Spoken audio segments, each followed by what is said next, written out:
Tricia, happy Friday. What's going on? What's with that new shirt?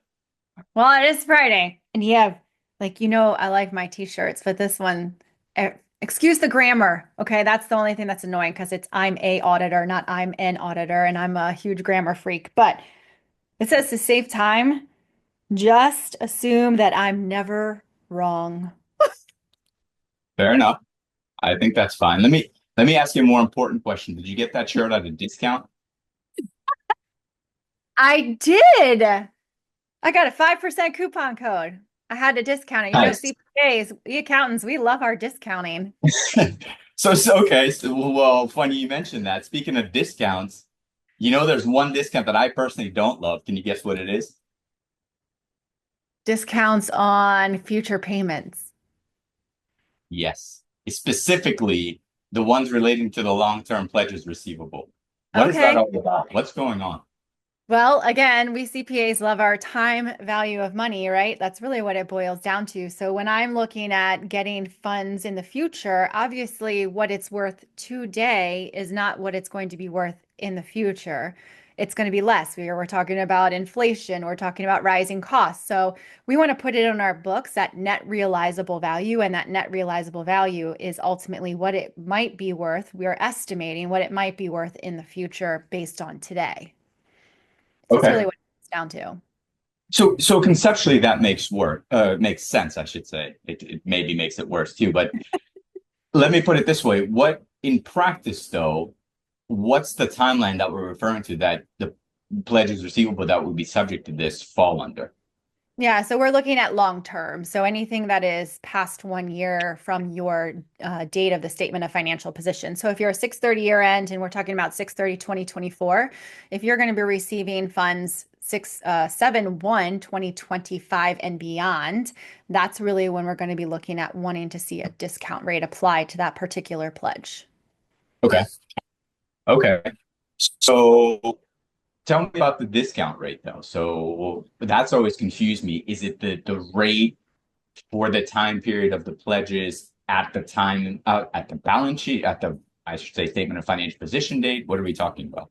Yeah, I mean, a lot of people take different approaches, and this is one of those estimates that we talk about in the financial statements when we talk to our board members for our organizations. But that estimate goes back to a discount rate. A lot of organizations will use the risk-free rate. So they're going to the treasury yields, right? And when you think about that risk-free rate, obviously you're not going to use the 3 month risk-free rate on something that you're going to be receiving 5 years down the road. So when we look at that rationale for what that rate is that's being applied to those future payments that are coming in. We want to make sure it does make sense. There is wiggle room, as we like to call it. It is subjective, it is an estimate by management. So we just want to ensure that, again, at the end of the day, there's not going to be any material kind of difference based on what we presume it should be versus necessarily what management is assuming it is. Okay. But what about the case where, like, let's say your pledge is receivable, the long-term portion comes in tranches, right? So, like, let's say one is 2 years from the statement of financial position date, another one is 3 years. Are you using different discount rates for those different tranches? So on one particular pledge, no. Right. Okay. So like if ABC Foundation is giving my organization money, and it's over 5 years of installments, the 4 years that are considered long term would all be utilizing the same discount rate. But obviously, when you look at the formula for the period that's being applied against it for the discount rate, it's going to change up what that discount is on each of those installments. However, when we talk about different discount rates, and Yev, this is actually one of the things that I commonly see being done incorrectly, is that each different pledge that you're getting should have its own discount rate that's applied. Meaning that, if you get something in your 630 year end in July, the discount rate that you apply to something that you may receive in May of the following year might be different because the timing's a little bit different. Additionally, that discount rate, once you've set it against that particular pledge, does not change. So a lot of times I will also see my organization saying last year the rate against ABC Foundation's pledges were 1.5%. And this year, well, inflation. So now I have to put 3%. Well, you've already applied that estimate. It should remain the same moving forward. Okay, so in other words, you don't adjust the discount rate every year, despite the fact, even if even if the underlying risk factors haven't changed surrounding the pledge, but a year has elapsed. That hasn't your period changed, and Your thus like your period discount. has Okay, changed, but the actual rate itself will not change, right? I see. So Okay, they'll change the actual rate. Yes, of course, you're collecting those payments and the discount on that payment gets amortized into your contribution revenue, but the rate for which you're applying, what I'm talking about is I do see some organizations who will make it 1.5%, and then next year they'll change it to 3% versus just amortizing the discount that's been collected. I see. Okay, got it. And what about, so presentation wise, is this shown net? Like, are your long-term pledges receivable now shown net of the discount, or do you have to break it out separately? Yeah, so I mean, it's all in what you want to show on the face of the statement. Some people will put it all as one number and then put a little disclosure that says, comma, net of discount of X amount, right? But that gets a little commingled and boggled down, I think, sometimes on some financial statements. There is a disclosure that is required within the footnotes to the financial statements because you're required to disclose what you're receiving in 1 to 5 years and then thereafter. And then you would also show what your discount rate is. You're also required to disclose the discount rate ranges within those pledges as well that is being applied against those pledges. So those are things that we'll see in the footnote, which is why I typically, from a presentation, it's a preference, of course, but I like to see just pledges receivable, comma net, and then your number, and then your footnote will give you all of the details that's required. Right. Well, that was going to be my next question is financial statement footnote disclosure required for this discount? It sounds like it is, and by virtue of that, you're almost inevitably going to get more information in the footnote anyways. That's correct. Yeah. Got it. Okay, so then the most important question that I typically end these kind of calls with is, so how much room do we have for weaseling out of this standard? Meaning, like, how do we apply materiality if there is even potential for applying? I mean, sure, of course, there's always materiality when it comes to financial statements that are being audited, that are being reviewed. But that's ultimately going to be up to the scrutiny of your auditor. So, my personal opinion is always to err on the side of caution for those types of things and go ahead and create that schedule. Go ahead and get your discount. Now, of course, if we're talking about something that is maybe $100,000 over the course of 5 years, likely that discount rate is going to be very small and likely immaterial. Not always the case, though. I do want to caveat that it depends on every organization and kind of what we're looking at, what the auditors are using as their benchmarks for materiality.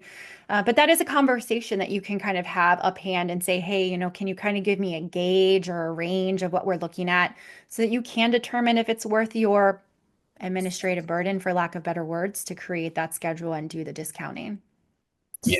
Well, and to your point about the administrative burden, I think at least from what I've found, Mhm.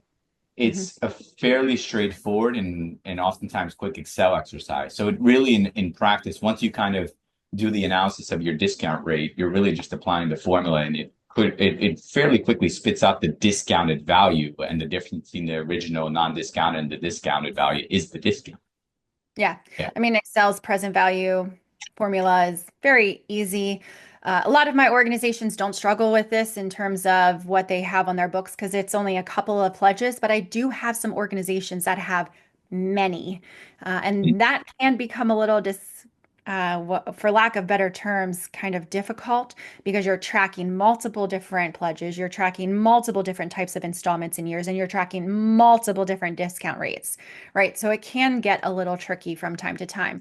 The other thing that I also want to mention is just to keep in mind that those long-term pledges are also considered to have an implication of time restriction. So when we're looking at those revenues, we should also see those on the with donor restriction schedule as being at least time restricted, if not also purpose restricted. Interesting. So in other words, then that's a very good point. Anything, almost anything that has a discount and that you're applying that discount to has to be time restricted by definition because of the discount, because of it being long term, right? Because there's an implication of it being utilized in Yes. that year Right. for that installment. Yes. Got it. Got it. Okay. So then in closing, I mean, anything else that you can think of, like in your experience, you mentioned the whole thing about having a different discount for each pledge, long-term pledge, I should say. And what you just mentioned about the kind of an implication of time restriction. Anything else that, like in your experience, you see is a common mistake? I think there is also some scrutiny over if an organization receives the cash for that long-term portion, then that's when the time restriction kind of disappears. But what about a case where they don't receive the cash and maybe the organization has pushed off giving you the cash, but they still have the pledge there? They've already still said that they're going to give it to you.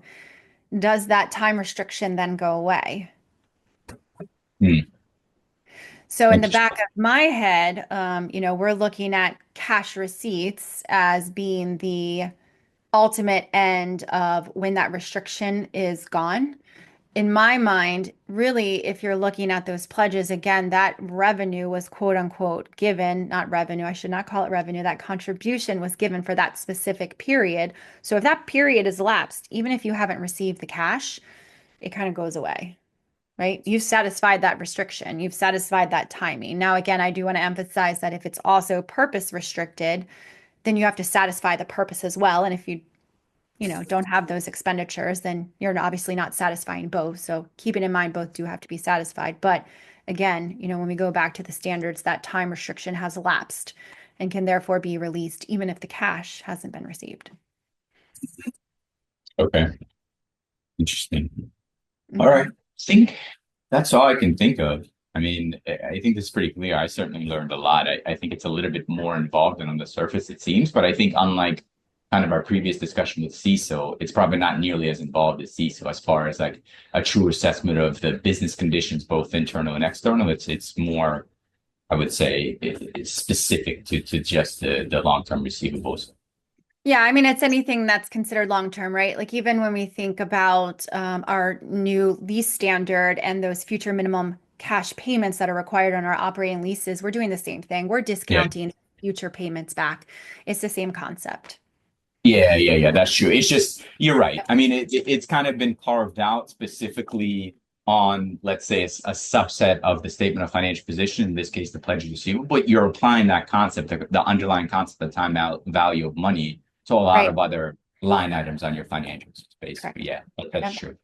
And that doesn't Well, alleviate an allowance either. So want to keep that in mind too. You still have to evaluate for a potential allowance for uncollectability on top of that discount. interesting. Does that take us back to CISO, or is that now a completely different standard? CECL is a different standard. It does not apply to contribution specifically. That's only Yeah, on that's true. exchange transactions, right? So, yeah. Right. Okay.